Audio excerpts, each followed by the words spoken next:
to The Critical Path, Greater Vancouver REALTORS professionalism and innovation-focused podcast. I'm your host, Jesse Lalime. Join me as we examine the critical issues affecting our members and our profession, and the paths we must take to overcome them. Today's episode is a special one. We're taking a deep dive on professionalism and a look at the actions from our strategic plan we're working on to lead the country in realtor professionalism with our longtime manager, now Director of Professional Standards, Kim Spencer. You probably all know him as the iconic ethics guy. He's been involved in real estate for over 50 years. He's authored countless articles, appeared in top tip videos, hosted ethics courses, and spoken at special events. He's guided us through changes with rules and regulations, new forms and requirements, and he's done it all while being relatable, knowledgeable, and entertaining. It's a pleasure to welcome you to The Critical Path today, Kim. Well, thanks so much, Jesse. It's not quite 50 years. Not quite 50 years. It's 44. 44. For most people, that seems like a nice age. So if you want to go with a half century, that's fine. We can round up.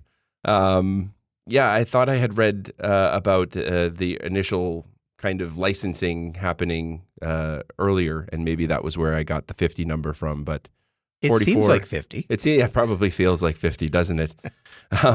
And so it's really great that you're joining us here today ahead of you stepping away. We're going to have a chance to look back at some of the memorable stuff that you've done over the course of your career, but we'll just start kind of getting right into what's happening now.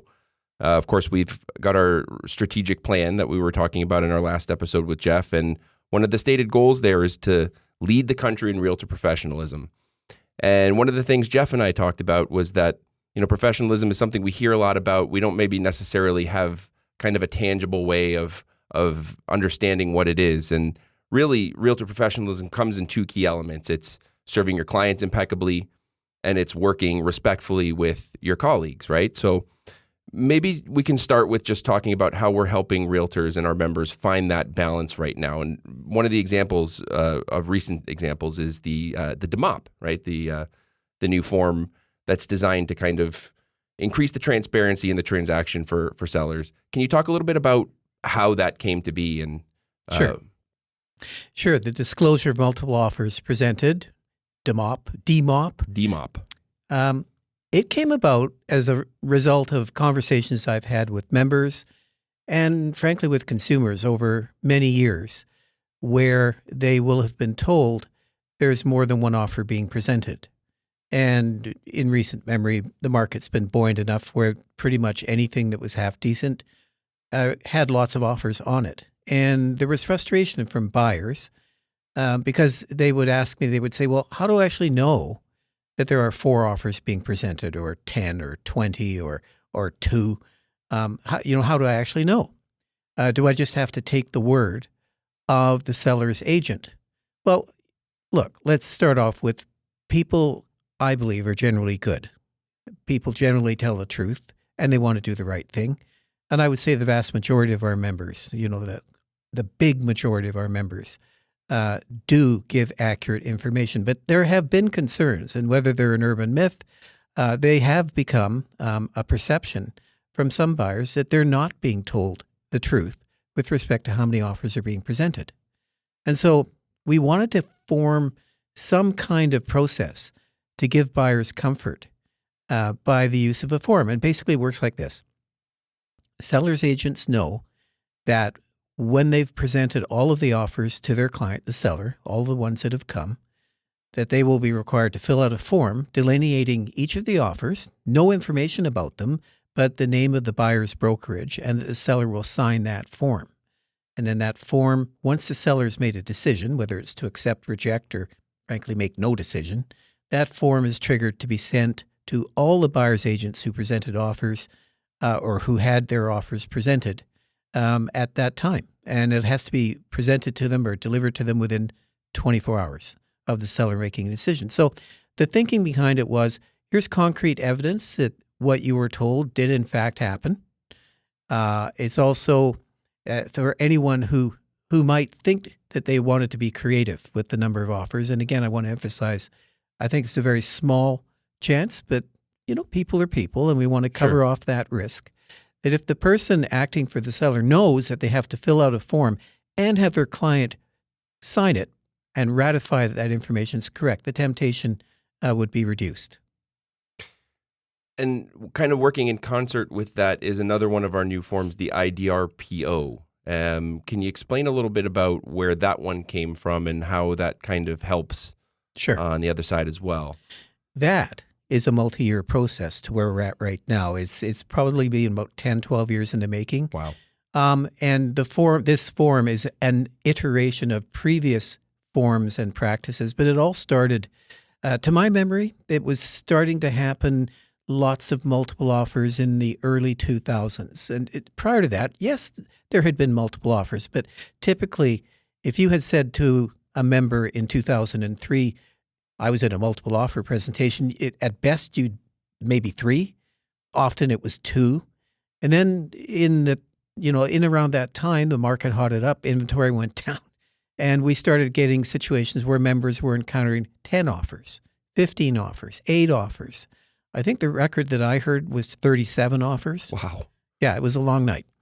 And so, and along with offers, I mean, that's the end result of the marketing. And so as part of the marketing, what happens for the seller's agent is they get dozens and dozens and dozens of phone calls, not only from potential buyers, but also from buyers' agents.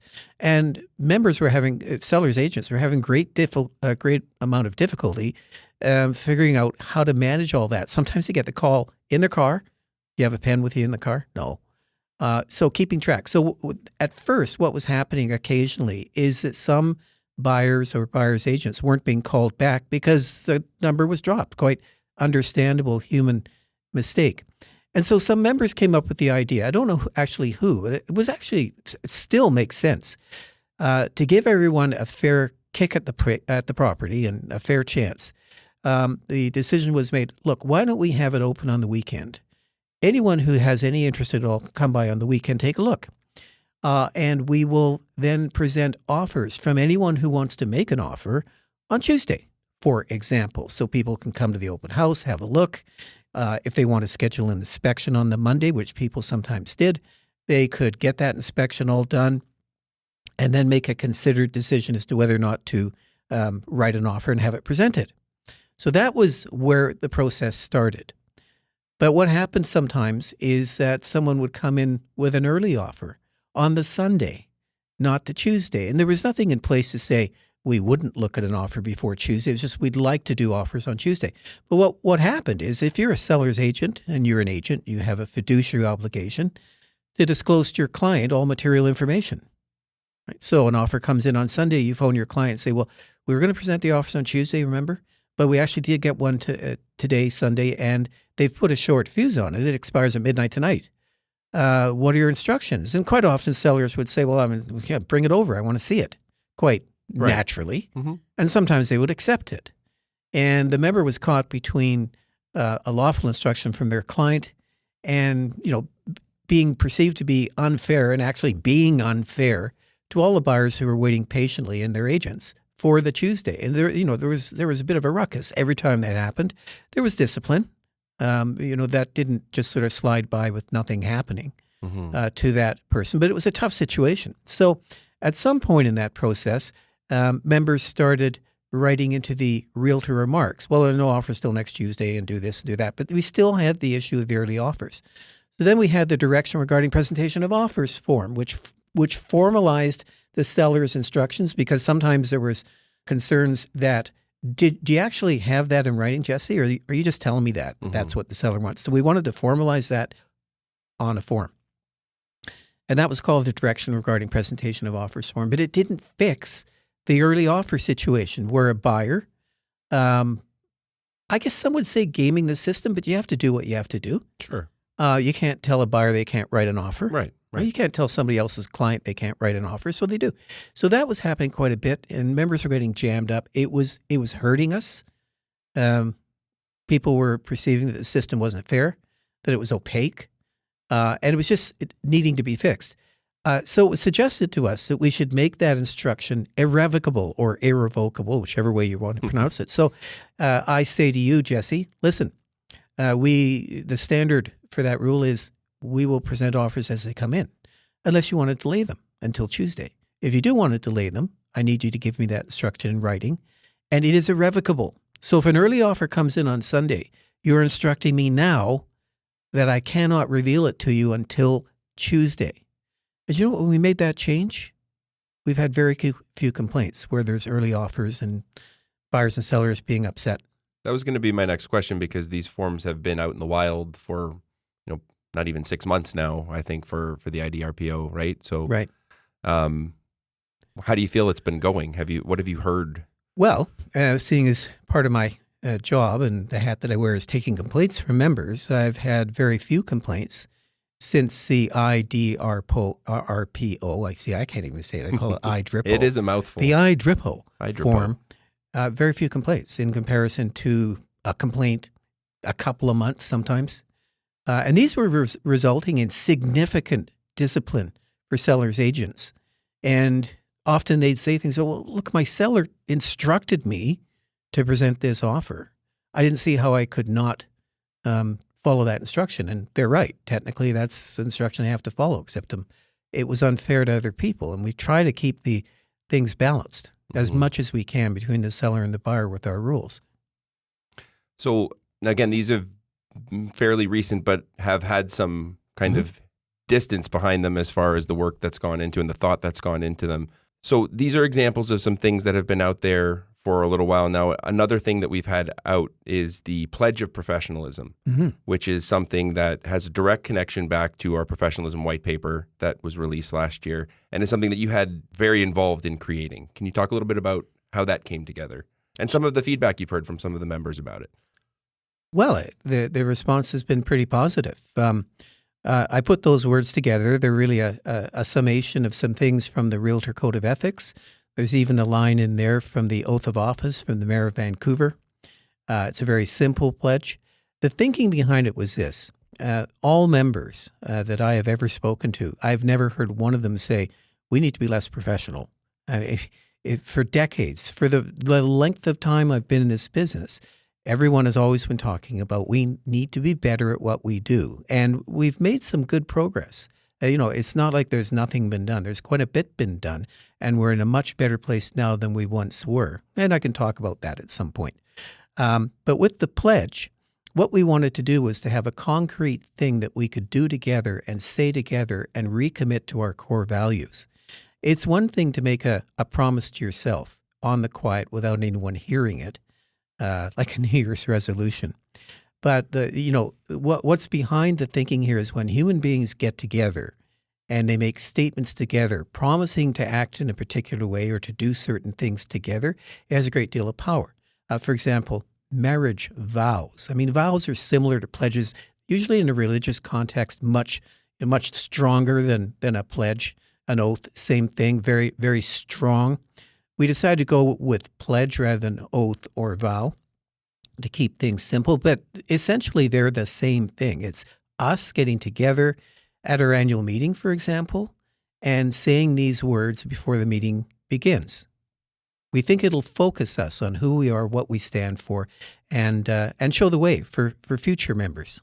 I think you're onto something there too, because this was something when we were discussing this with Jeff in the last edition of the pod. There's a power to putting those words into the air, right? And yes, like you said, in front of your colleagues and people who are you're pledging to live by this and work by this kind of ethos, right? So you can't unsay it. No, exactly. Once it's out there, it's out there. You put those words out there and it's there, right? So so those are some of the things that we've done. There are a few things we've got kind of cooking in terms of the professionalism front. We hear a lot, and you hear a lot, about member communication and sometimes the lack thereof. Mm-hmm. Why do you think members have, and you touched on it a little bit before in your previous response, why do you think members have problems communicating with each other? It's always struck me as being ironic that in 2024, we have never had more ways to communicate with each other than we have right now. We have text, we have email. We've got a whole suite of things. Someone today was trying to get me to use Teams, which I don't use. I tell them, look, I have a phone, local, phone me or email me. No, but you have to have Teams too. There's a lot of different ways we can communicate with people. But it seems that we've never been less good than we are right now at communicating with our colleagues. And there's a lot of reasons for that. People are very busy. There's also demographic shifts, and there's different perceptions as to what a timely callback or text back means. Sure. And there's also members deal with people from all over the world. So someone could be 10 time zones away. And so timely in that scenario might not mean timely in the context of everyone being in Coquitlam. But whenever I ask members, when I teach a Realtor Code course or a Rules of Cooperation course or just at a member meeting, when I say, look, what bugs you the most? I mean, I know there's a lot of things that you wish were better, but if you had to point out the top 2 or 3 things that you really wish we could get some traction on, invariably at the top of that list is communication and timely communication. It's a very subjective thing. What Jesse might think timely is might not be what I would think. But even within those reasonable, parameters of, okay, you think this, I think that, there are lots of situations where members are just not being responded to. They perceive that as being a lack of courtesy. It's difficult to put deals together. It's not putting buyers and sellers where they need to be. We're not getting them to their destination. And then sometimes it results in members being upset with each other and causing friction. And we're not in the friction business. We're in the business of getting people to their destination. So timely communication is a thing. So it occurred to us that since the Realtor Code already has a very general standard in it, referring to utmost civility, why could we not add to the Realtor Code or even to the Rules of Cooperation a standard for timely communication? And if a member felt that they weren't communicated with in that fashion, they could make a complaint to the Professional Conduct Committee and follow that process through. And the committee could make a determination whether in the context of that deal, those 2 people, was the communication timely. And if it felt that it wasn't, the member could be sanctioned for it. So baby steps. Mm-hmm. Yeah, I mean, there could be so much gray area, like you mentioned, all the differences, cultural differences, generational differences, right? All that stuff comes into play. One of the other things we spoke about in the last edition as far as advancing professionalism was raising the education or raising the entrance requirements, getting in. And I don't know if there's a correlation there as well, but so much of this is practice, right? And doing it over and over again until it becomes, and that goes with the communication style too. What can you tell us about what work's being done on the raising the bar to get into the profession? Sure. Well, it's a multitude of things. It includes discussing with the regulator and with other partners what kind of educational standards would we expect a new member to have achieved before they can become a member of the board or become licensed. I mean, we could actually set our own standards regardless of what BCFSA might decide to do. It could decide you need to do this. You need to have high school graduation. I mean, a professional association is entitled to set its own standards, and it could say you have to have a degree of some kind of post-secondary certificate on top of your grade 12. So we're not there in really finalizing that. We think that the regulator wants the same thing that we do, but it's not just the educational standard. Because, there's a difference between book learning and the ability to help people get to their destination as their agent. So it goes hand in glove with a mentoring system that we'd like to explore further with partners and encourage our members to engage in. Senior members to mentor inexperienced members. When I think of what I didn't know when I first became licensed all those many years ago, I basically practiced on my first 20 clients. We don't really want to be doing that. Almost like trial by fire. Well, in a sense, it's not like we didn't have backup. We Sure. we had managing brokers who, mine particularly, required that I show him every contract I wrote before it was actually unleashed on the client. So there was that oversight, and he was my mentor. Mm-hmm. But that sort of process, it doesn't exist in all places currently. So the mentoring situation or the mentoring thought alongside with higher entrance standards, we think will address that gap. Yeah, mentorship in any profession, in any field, is such an important thing. To have somebody show you the ropes, right? So, but there's a third thing that we'd like to explore further, and that is minimum standards in terms of transactions done by members. Mm-hmm. Now, look, it's a free country. You can do as many deals as you're able to do, or as few as you want to do. But at some point, if there are very few deals being done by someone, they are not experiencing the day-to-day of being a real estate agent and an agent for someone. And so you have to think someone's going to get out of practice. And so, we're also thinking that, well, if a member were to fall below a particular floor level, which, initially might be quite low, maybe they'd be expected to take legal update every year instead of every second year, just to make sure that their skill set is suitable to protecting people and getting their clients to their destination. That makes a lot of sense, Yeah. right?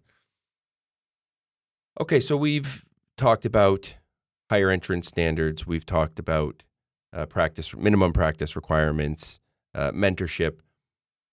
For the members who are curious about when we're going to get to see some of these things put into action, what can you tell us about how soon we can expect to see some of these things? And do you think it'll help move the needle? Well, I absolutely do. And I think my colleagues on staff and the directors, we wouldn't have put these things into the strategic plan for the next 3 years if we didn't think they were achievable.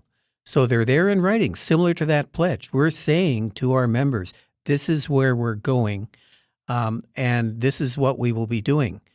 So some of them will have already been done. The pledge, for example. The pledge is in the strategic plan. It was completed last October. The timely communication. If we go the rules of cooperation route and we have the cooperation of our colleague boards, Fraser Valley and Chilliwack, and I have no reason to think that people are any different there. Of course not. They're going to want timely communication. I would think next fall for that. Some of the other ones take longer, and the reason is we're not masters of our own destiny there. We've got BCFSA to deal with, BCREA, other stakeholders, and things, when you get more stakeholders, tend to move a bit slower. But they're on our 3-year strategic plan. Oh, and will they make a difference? Yeah. I'm absolutely convinced they'll make a difference. All of the things we've done through the last 40 years have made a difference. They've taken us from salespeople who are looking to get people to sign a piece of paper to professionals acting as agents representing their clients with a whole backup system of regulatory reform, insured errors and omissions insurance, and all of those different things, practice standards, education. We're in a much, much better place. We're not perfect. We've still got work to do. But this will get us there. Yes. Baby steps. Baby steps. Now, stepping back, there's a lot of ground you covered both in your previous career in real estate and then for the last 18 years as our manager, now director of professional standards. Talk a little bit about some of the change you've seen over your time. Sure. Well, August 1980 was a long time ago. And markets, I've seen 4 recessions. I've heard both buyers say that we'll never be able to afford to buy a property in this area ever. I've heard sellers say the market's never going to recover because of these, that's what people say. And it's every time every new generation starts buying and selling and doing things, they sometimes think that that's the first time that that's ever happened. It's never happened to anyone ever before in human history. If you just go back into news articles going back to 1900, you'll see people complaining about the price of real estate in Vancouver. So people were complaining then about the price of real estate in Vancouver when I started. But back then, you know what I thought I was? You know what I thought my job was? I was told I was a salesman. Mm-hmm. In fact, we had a division at the board called the salesman's division. And I was hired as a salesman. And all of the training that I was given back then was how to get people to sign that contract, get that pen into their hand. Closing skills were taught, how to get them to actually, remove their fear, clear the decks so that they feel comfortable signing that document. I actually didn't discover that I was an agent until about 1990, 10 years after I'd been in the business, which is a shocking thing to admit, but it's actually true. Mm-hmm. There was a collective realization around 1990 that we were agents. We'd always been agents, but we weren't really clear on that concept. We thought we were salespeople. And it was at that time we started to make some changes in agency representation, and there have been multiple iterations of that. Mm-hmm. And earlier I mentioned how we were at one point many years ago this way, but through the years we have adapted to doing the right thing in the context of protecting people and getting them to destination. So we went from sub-agency to designated agency to assumed buyer agency and a number of things like introducing the property disclosure statement, putting in place an errors and omissions insurance plan for the real estate profession to protect consumers, the special compensation fund implemented by the regulator to protect consumers' deposits. We have a long history of addressing concerns as they come along and dealing with them, getting them fixed and moving on. Because you know what? We're really good at problem solving. That's something I think that we should be proud of. We've got a long way to go. Well, and that's, part of what we're talking about is, some of these critical paths that we're discussing on this podcast. These are not one and done kind of things, right? They're not small. They require they require constant maintenance too, right? In order to keep the path treadable and walkable for people, right? Well, I mean, there's other things. There's web forms. There's standard forms. There's member portals filled with information, and then there's the giant education member professionalism system that has been built that goes along with all of these forms and procedures that have been created by the profession and by the regulator in concert over decades. There's been a lot of work done. There's a lot of work to do, but a lot of work has been done. So, if I could if I had a wish, it would be that we would also remember the things that we have dealt with. Where we've come from, yeah. Yeah, we've done our best to make things better all the way through. I've actually seen that over those years. Mm-hmm. So we'll kind of end on a bit of a lighthearted one. I was thinking of something to ask, and the best I could come up with is give us one thing that you'll really, really miss about this job. And this might be the easier one thing you really, really won't miss about this job. I've never been a meeting guy. Mm-hmm.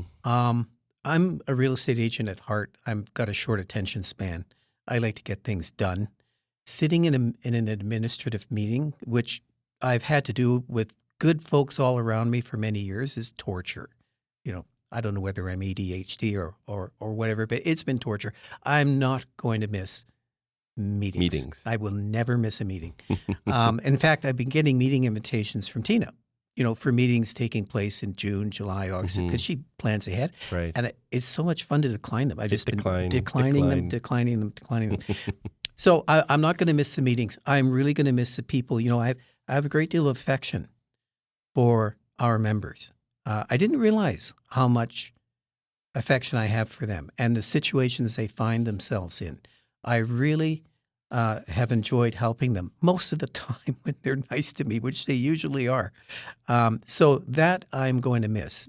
But, I'll be doing some teaching, so I'll still get to do that in an informal way. You won't be completely disconnected just yet. Well, you can't just sort of go cold turkey.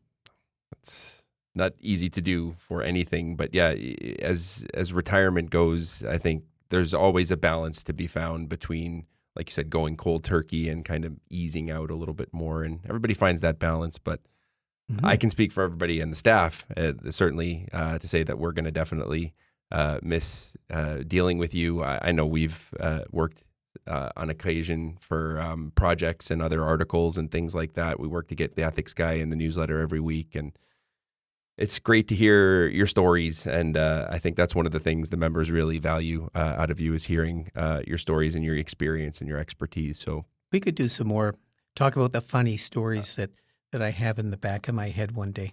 If you're ever game to come back in, we'd always be welcome to have you. Your perspectives are always valued here. So thank you so much again, Kim. We really appreciate it. What a treat to chat with you today. Our work to promote the highest levels of realtor professionalism continues onward. So it's not only a critical path, but one that goes on indefinitely and needs constant attention as real estate evolves. Kim, thanks again for joining us. We could easily produce volumes of content with Kim, but he's given us all so much over the years, we'll let him enjoy his time in the golden sunshine of retirement. I'm your host, Jesse Lalime, and I'll see you on the next Critical Path.